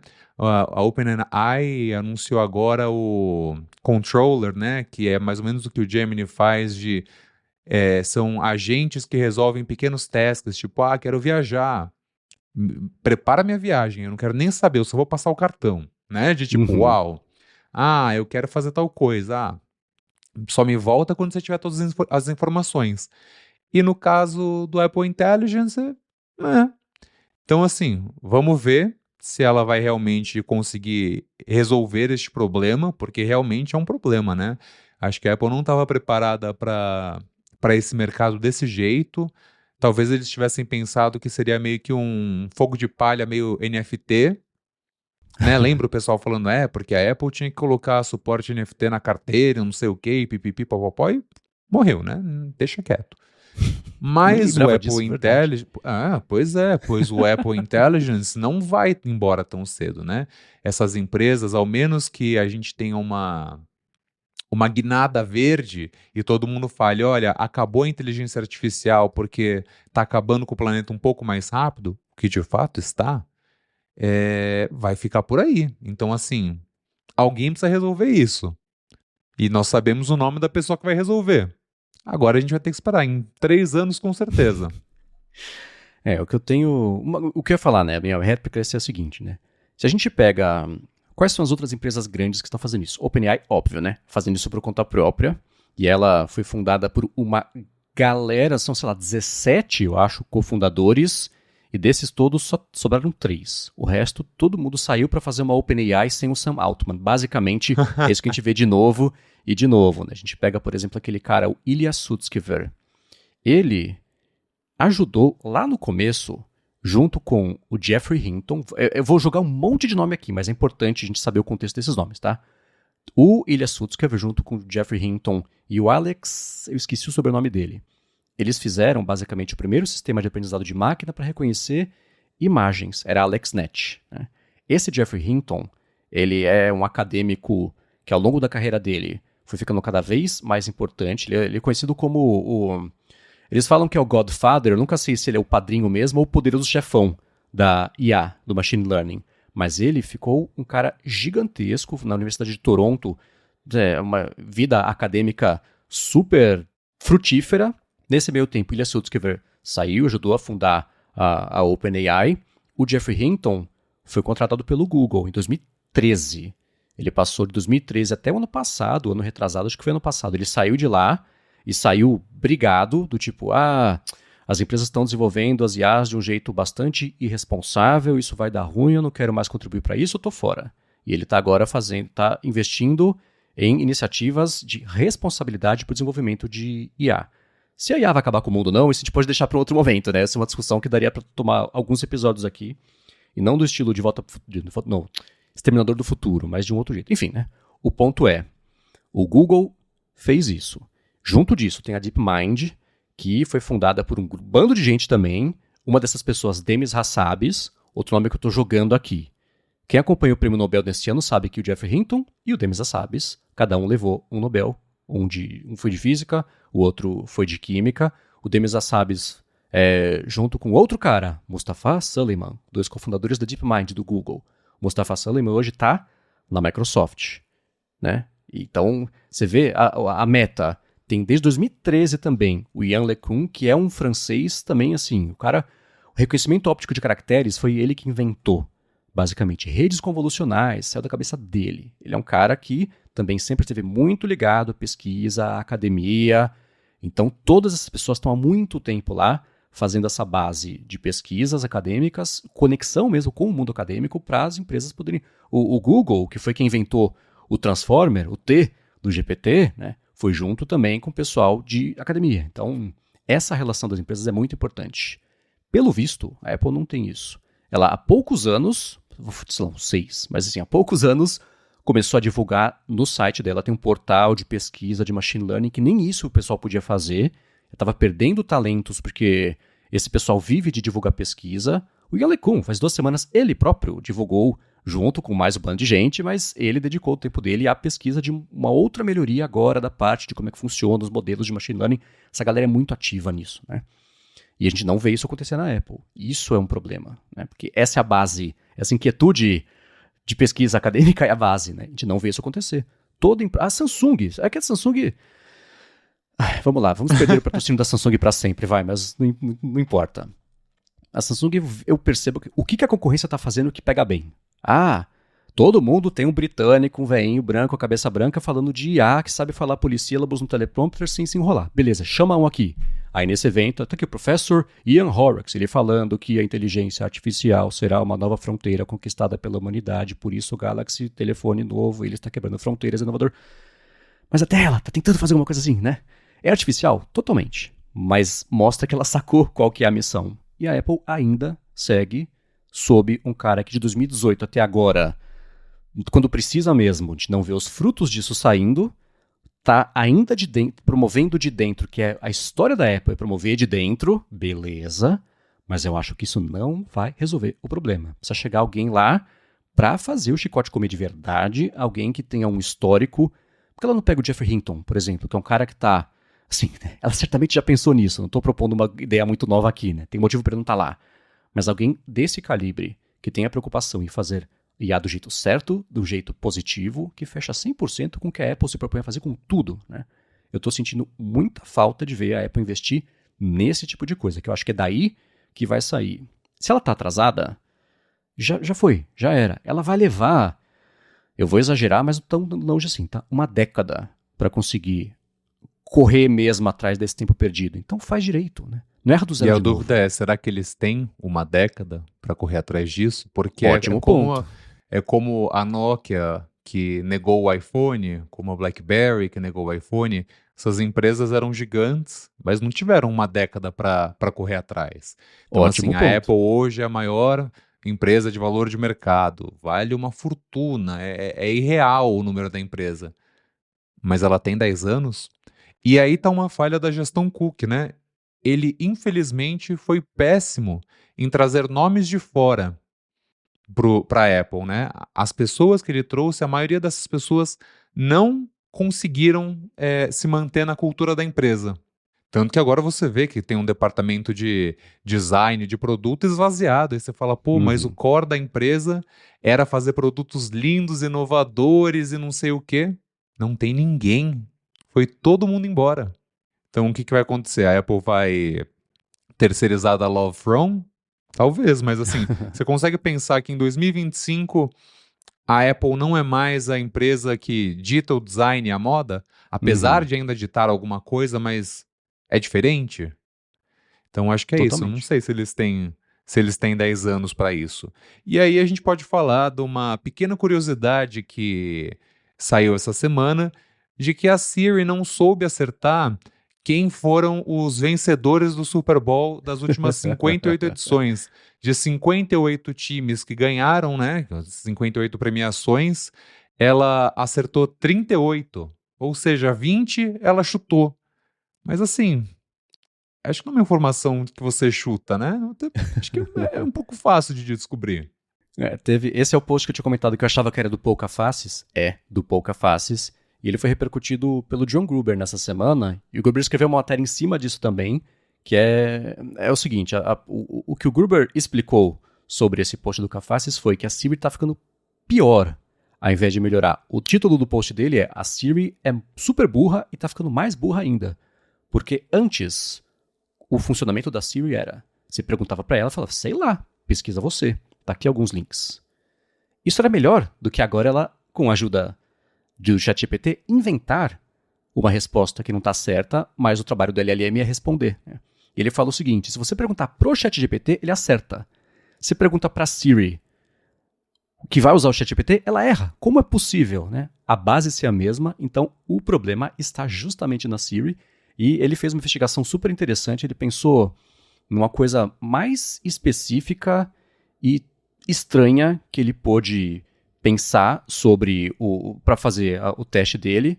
E ele perguntou: quem foi o vencedor da competição de 2004 de basquete masculino estudantil da Dakota do Norte? Isso que é coisa mais, sim, chutada do que isso. E aí ele testou no Kaggle, que é um buscador que ele até entrevistou o CEO recentemente, e tem um conceito interessante, até conversou sobre isso no ADT recentemente, pro ChatGPT, pro DuckDuckGo, pro Google, e eles respondem melhor. Alguns erram, mas erram menos e menos feio do que a Siri, que chuta uma resposta e dá. Se perguntar a mesma coisa, ela dá outra resposta, igualmente errada, né? Então, esse foi um teste interessantíssimo que o Pouca Faces fez. Eu vou deixar aqui na descrição o link para o post direto dele, porque mostra como é um problema você ter um modelo de linguagem feito para responder. Só agora eles estão melhorando na parte de precisão da resposta, mas pelo andar da carruagem, em 2042 a gente pode esperar que isso chegue na Siri e no LLM da Apple, né? Mas isso está chegando agora nos modelos de fronteira. A parte da precisão da resposta, se não souber ou admitir dúvida ou ir atrás de fazer uma busca complementar para complementar o que você já sabe. Esses modelos estão fazendo essa espécie de raciocínio interno, né? O ChatGPT, o O1, o DeepSeek R1, que está chamando a atenção aí do mercado na última semana. Então foi experimento divertidíssimo e bastante revelador, né, de como o que era para melhorar. É tipo um meme, falaram que ia piorar, tava bom, tava ruim também, agora tá pior, parece que piorou, porque tá pior ainda. Então é tipo É o isso, que né? você falou, né? Você falou tantos nomes bonitos, tanta gente que tá fazendo coisas tão legais. Aí a gente tem que parar e falar que a Siri não sabe quem ganhou o Super Bowl. Uhum. Tipo, uou, ainda mais assim, porque a gente sabe que cada Siri é uma, né? A Siri da Apple TV, do iPhone, do Mac, a da Apple Intelligence, cada uma é uma. Mas, pô, a Siri americana não saber essa. Se fosse a nossa, eu até desculpo, né? Falar, a nossa pergunta aí do Campeonato Brasileiro. Mas errar o Super Bowl na terra deles, realmente cabeças rolaram na Apple. É Realmente uma precisava de Cinti. alguém para resolver esse problema. Pois é, mas como sempre, a gente quer saber de vocês. Se faz falta no dia a dia de vocês, se é só a gente que tá pirando com LLMs porque é um assunto interessante, na prática não é tão importante assim, comentem com a gente, que é bacana medir essa temperatura de vocês. Agora eu vou fazer o seguinte, a gente ia comentar aqui para finalizar o episódio sobre um vazamento aparentemente aí do iPhone 17 Air, mas o Adorno fez uma matéria interessantíssima que ganhou do iPhone 17 Air em importância, então vou passar rapidinho aqui pelo iPhone 17 Air, porque a gente tinha visto há algum tempo uns vazamentos de informações de que as costas desse possível, de um próximo iPhone, o pessoal achava que talvez fosse do iPhone 16e, que é o iPhone SE 4, mas não, talvez seja o iPhone 17 Air, que ele ia ter a parte de trás da câmera, muito parecido com o esquema de câmera dos telefones Pixel, por exemplo. Então, uma faixa horizontal pegando as costas do aparelho de fora a fora, e que isso poderia ser a câmera. Vazou até uns mockups disso, a gente repercutiu aqui há algumas semanas, mas de uma semana para cá vazou o quê? O que dizem ser uma foto do dispositivo mesmo. Isso é interessante porque se ele for se lançado lá em setembro, já está vazando isso agora. Curioso. E em segundo lugar, eu achei, né, é o iPhone 17 Air, o ponto dele vai ser super fininho. Vou vazar uma foto dele de costas, que você não vê a finura. Mas ainda assim vazou o que deve ser essa câmera. E eu olhando ali, é raro eu torcer pra coisa ser tão errada assim, mas eu olho pra isso e achei meio feinho. O que você achou? Eu também achei bem feinho e acho que lembra. Acho que numa das matérias aí alguém falou que parece o Nexus 6P. Tem um visual meio retrô ali que não ficou legal. Mas é aquela coisa, se você pegar os CADs do iPhone 16, aquelas cores horrendas, você fala, meu Deus, não pode ser que a Apple vai lançar isso. E no fim das contas ela lançou mais ou menos aquilo, mas aí muda uma cor, dá uma polida. Eu acho que quando começa a ter essas chamas, né, essa fumaça, é porque tem fogo. Uhum. Então, eu diria que pelo menos assim, eles pensaram nisso. Vai ser isso? Não sei. Mas o que mais você pode mudar, né? Já colocou a câmera na diagonal, na vertical, agora tem que ser na horizontal, não tem como, né? E eu imagino que talvez isso resolva de alguma maneira para vídeo espacial, de repente, porque Uhum. como a câmera tem que estar alinhada, mas aí ela tem que estar alinhada na vertical para quando você virar o celular no horizontal, né? Então, se você deixar na horizontal, aí você tem que gravar na vertical, o quê? É Mas, confuso, né? enfim, mas então assim, não sei, pode ser que de repente seja esse o novo design, também teve algum leaker que falou que a traseira do iPhone 17, do 17 Pro, vai ter uma transição entre o vidro e o alumínio, que você não vai saber o que é vidro, o que é alumínio, e que é diferente, né? Porque também tem um rumor de que a Apple vai abandonar o titânio já não serve mais para nada, vai voltar para o alumínio para o Pro, então assim, tem várias pequenas coisas acontecendo. O Min-Chi Kuo também falou sobre o iPhone 17. A gente está no 16, no 17, 16. que ele não vai ter. Indo para o 17, desculpa, é isso que eu quis dizer. E que. Tantos números, né? Tantas inovações que a gente se perde. Que a Dynamic Island não vai mudar de tamanho, né? É. Então.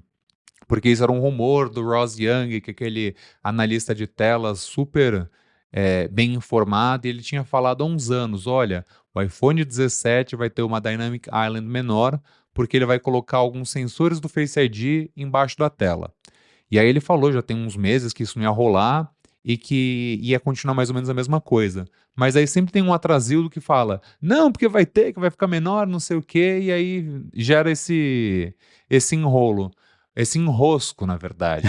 Mas não sei, por enquanto, esse iPhone 17 Air tá com cara de que vai ser uma bomba. Não é pra mim, tô com raiva dele. Assim, é aquilo que eu falei semana passada.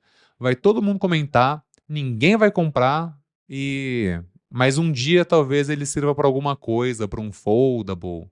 Mas aí o Adorno do futuro comentará. Existe uma. Tá ficando uma coisa meio óbvia pra mim que esse iPhone não é pra fazer quem tem iPhone comprar iPhone novo.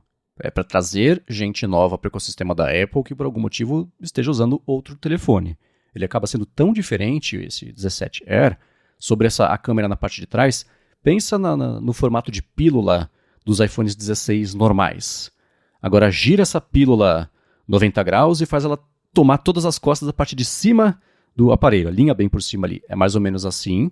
Aí tem um buraco enorme, né, nessa peça que vazou, que deve ser onde entra mesmo o sensor. A gente vê do outro lado também um espaço que pode ser para algum outro tipo de sensor, para mais de outras câmeras, etc. Pode ser provavelmente o flash. Pode ser também, verdade. Apesar de que parece estar um pouco longe, né? Então, assim, estranho. Eu concordo que talvez isso seja uma preparação para ir dominando as tecnologias que precisa para miniaturizar, a ponto de você ter um dobrável, e enquanto a parte do dobrável não chega, você ainda assim trabalha e melhora e barateia o resto da história, que é a miniaturização, que é tão importante quanto. Né? E você vê que aí faz sentido de por que o Min-Chi falou que a menor parte do iPhone 17 Air pode ter 5,5 milímetros. Porque aí, de fato, o corpo é pequenininho, mas aí você tem um câmera bump aí gigante. Então, o iPhone, no fim das contas, vai ter uns 8 milímetros. Ah, não, mas aqui essa parte ela é fininha, ela é um show. Aí depois o iPhone balançando na mesa.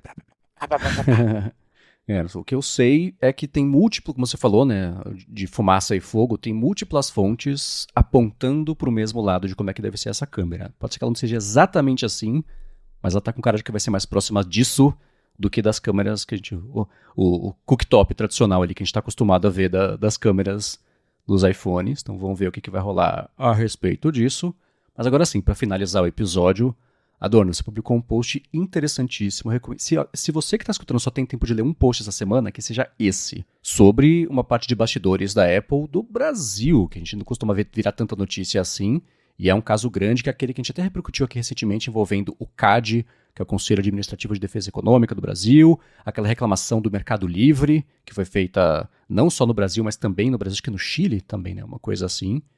E a gente teve acontecimentos novos nessa semana. Quer complementar o que eu expliquei, né, sobre o contexto, para depois falar o que você reportou? Claro, eu vou tentar fazer escola Marcos Mendes aqui para tornar mais interessante a matéria. Mas como o Marcos disse, o CAD no final do ano passado falou assim: então, dona Apple, hora de você liberar meios de pagamento de terceiro, vamos abrir essa App Store aí, que vocês estão dominando muito o mercado, não tá legal, pode abrir, vocês têm 20 dias. Aí Apple, opa, peraí, como assim, não sei o quê.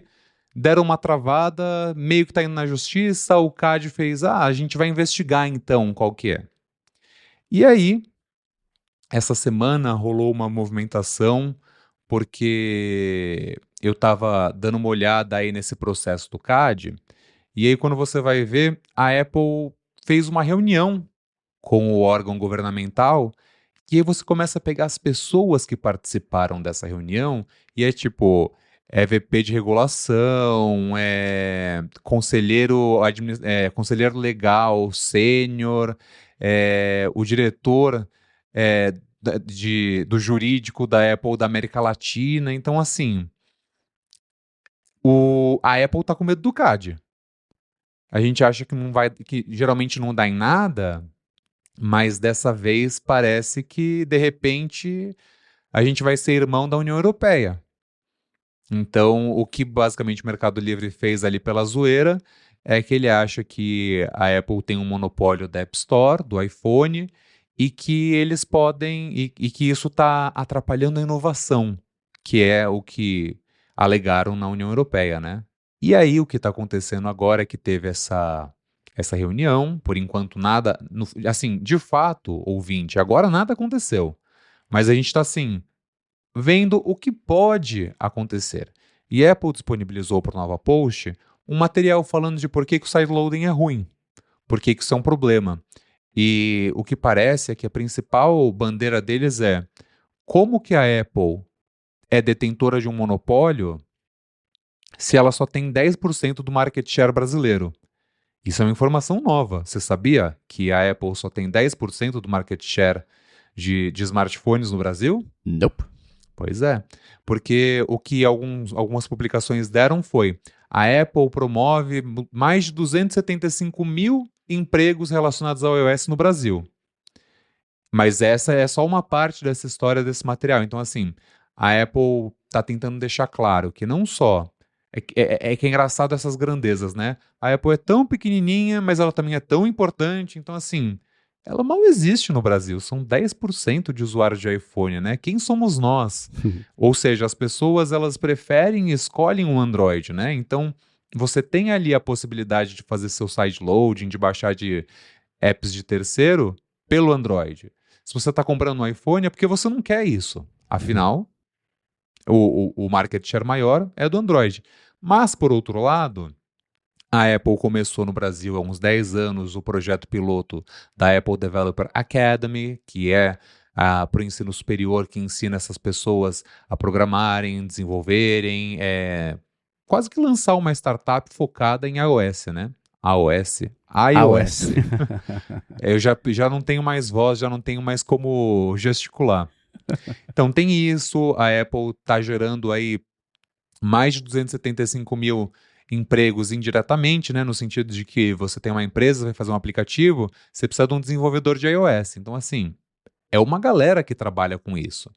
E os números da App Store também são impressionantes, no sentido de que ela diz que para os desenvolvedores brasileiros, quando eles ganham dinheiro em cima da App Store, só 40%, na verdade, assim, 40% das vendas são feitas fora do Brasil.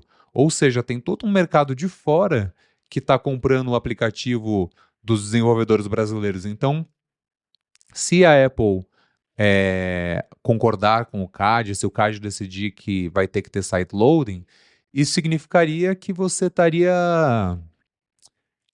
abrindo a loja para possíveis riscos, para possíveis vírus. E aí é toda aquela história do DMA que vocês falaram um monte aqui numa fonte, mas basicamente o que está acontecendo principalmente por ter essas pessoas da Apple terem vindo aqui para o Brasil, isso mostra que eles não querem ter uma nova experiência de DMA no Brasil.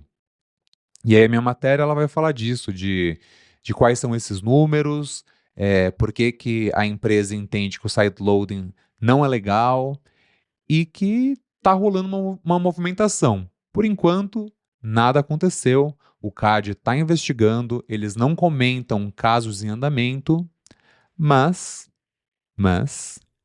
algo pode acontecer.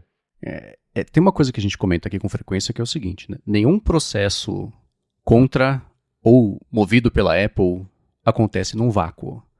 Ela perder um processo no Uzbequistão vai ser usado por todos os outros advogados dos outros processos para poder ouvir o argumento que funcionou para tentar fazer a mesma coisa no próprio processo no próprio país. Então é claro que ela já tendo perdido uma briga grande na Europa, outra coisa que a gente sempre fala, é absolutamente inevitável que em todos os países do mundo a Apple tenha que abrir para sideloading, o lance de pagamentos, é óbvio, né? Qualquer um que tenha prestado atenção nos últimos 3 dias de mercado sabe disso. Mas enquanto ela conseguir segurar isso, melhor para ela, né? Literalmente ela está no lucro. Então ela vai seguir segurando com unhas e dentes, enquanto o dinheiro vindo da App Store compensar o que ela está pagando de advogados para manter como é que tá, beleza, a conta fecha, né? Específico sobre o Brasil, um dado que eu queria muito saber é o seguinte, a gente já sabe que historicamente, todo levantamento que compara App Store e Play Store mostra que a Play Store tem o dobro de downloads e a App Store tem o dobro de faturamento. É histórico isso, desde o iPhone 2 é assim, né? Eu queria saber no Brasil. Porque no Brasil o que acontece? Você tem muito aplicativo com preços nacionalizados. Porque se você cobrar o preço que é em dólar de verdade, ninguém compra nada, porque é um absurdo. É tipo, sei lá, um ChatGPT que sai R$100 por mês no Brasil. Pouquíssima gente consegue pagar. $20 por mês, o pessoal lá paga e reclama, sem saber que está numa vantagem danada, né? Isso sem contar o quê? Que daqui a pouco a App Store vai aumentar o preço porque o dólar ficou mais caro nos últimos meses. Então essa correção tá para vir. Quando sair o iPhone 16 pode ter certeza que vai aumentar o preço das coisas no Brasil. Agora, eu queria saber como é que é aqui.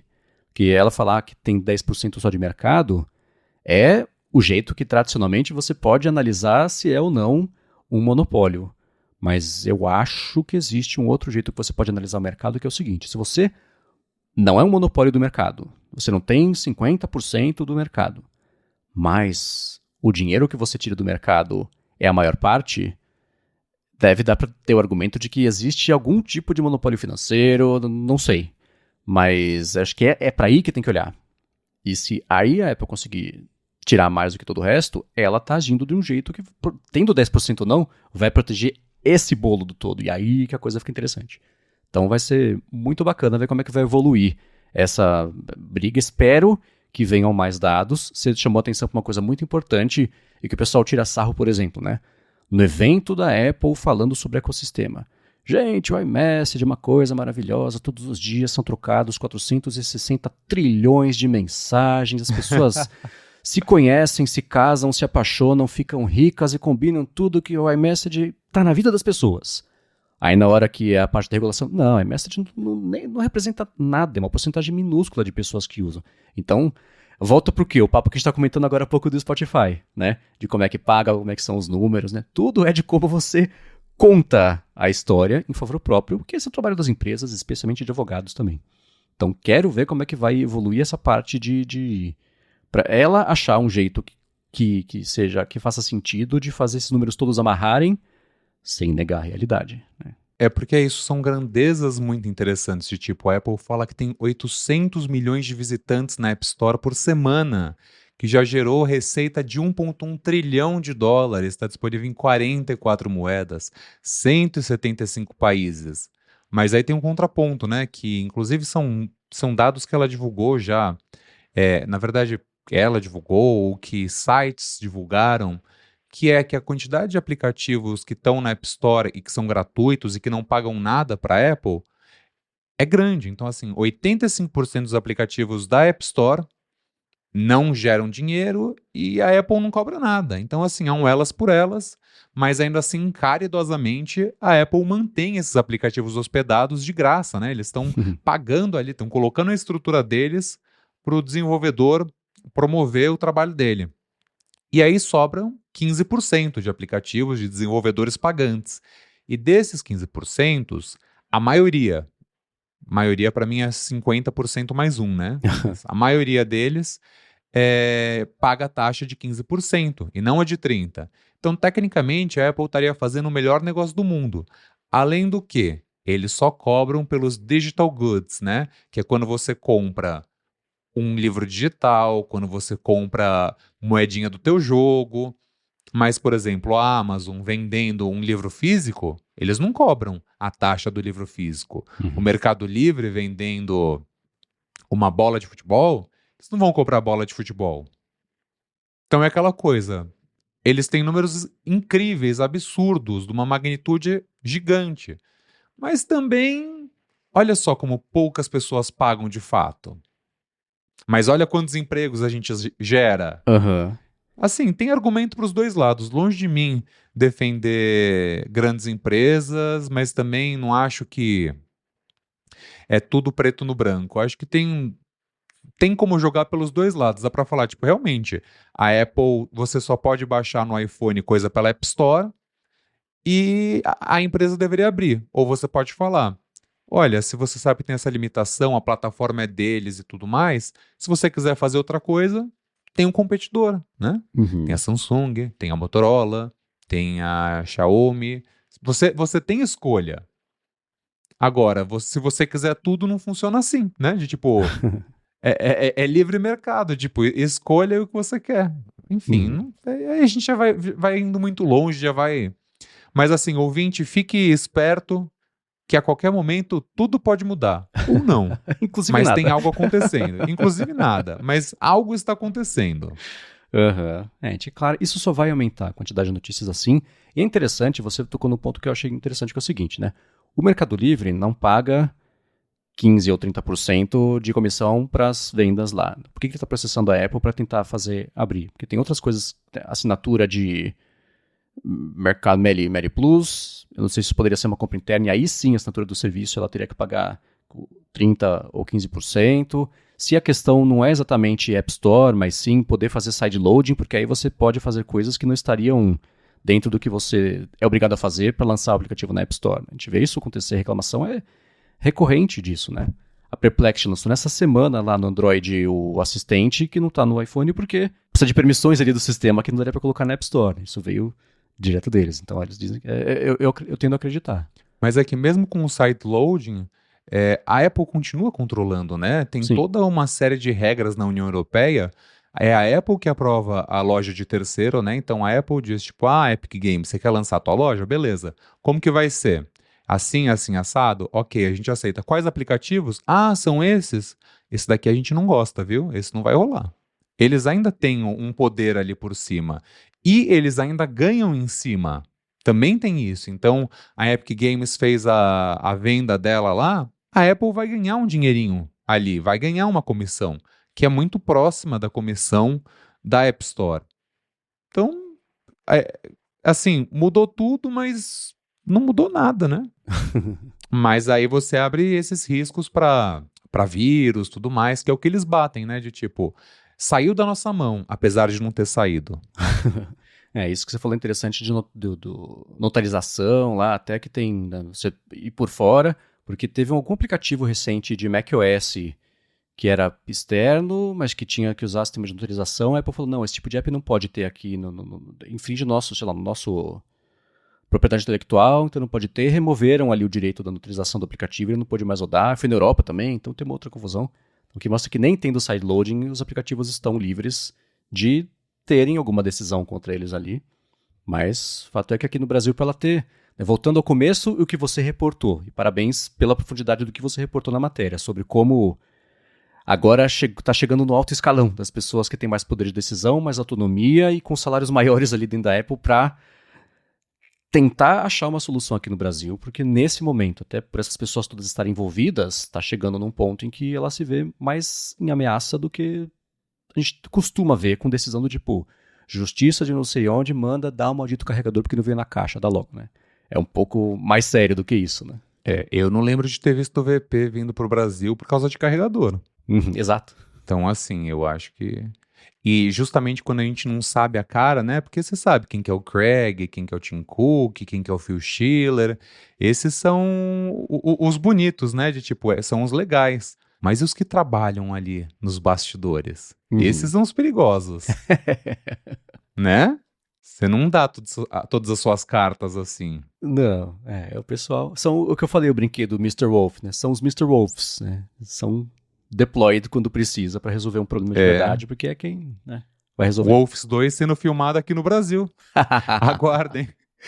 Excelente, Adorno. Muito obrigado por ter ajudado a cobrir o rombo gigantesco que é não termos Felipe Espósito aqui por mais essa semana. Ele estará na semana que vem aqui super feliz e descansado do rolê. Ele tá fazendo uma turnê mundial, né? Cada story que eu abro ele tá num país novo, dando mais inveja para nós seres mortais aqui. Quero agradecer a Gorilla Shield e também a Firmou Consultoria pelo patrocínio do episódio de hoje, a vocês que vão lá no gigahertz.fm/feedback e mandam as perguntas, os comentários, mandam que legal que o Adorno veio, por que ele não tá aqui toda semana para poder contribuir com a gente, deixar o episódio mais legal. Quero agradecer também a você, Adorno, por ter vindo mais uma semana por aqui para ajudar a deixar o episódio mais legal. Muito obrigado, Marcos. É sempre um prazer adornar o A Fonte. E é por isso que eu apareço de vez em quando, né? Porque é sempre assim, um negocinho, tem que ter um charme, né? Tem que adornar. Você é o nosso Mr. Wolf. Exatamente. Fui deployed aqui enquanto o Felipe tá em turnê mundial. Um abraço pra você, Felipe. Eu tenho certeza que o ouvinte tá morrendo de saudade de te ouvir. Eu mesmo mal posso esperar pro episódio da semana que vem pra saber o que você tem achado de Severance. E, Marcos, mais uma vez, obrigado pela confiança. É sempre muito legal participar do A Fonte.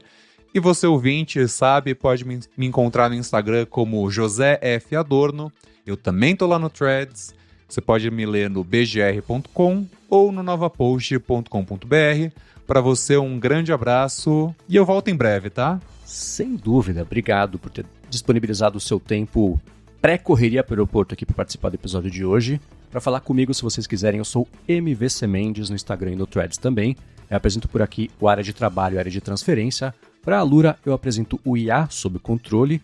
E sai todo sábado no Mac Magazine minha coluna opinativa no último fim de semana sobre como o documento da Nokia em reação ao iPhone, que o Adorno até comentou agora há pouco, é o retrato aí do dilema da inovação e um alerta para a Apple. O link vai estar aqui na descrição. Pessoal, obrigado mais uma vez pela audiência de vocês. Adorno, obrigado mais uma vez por ter vindo por aqui.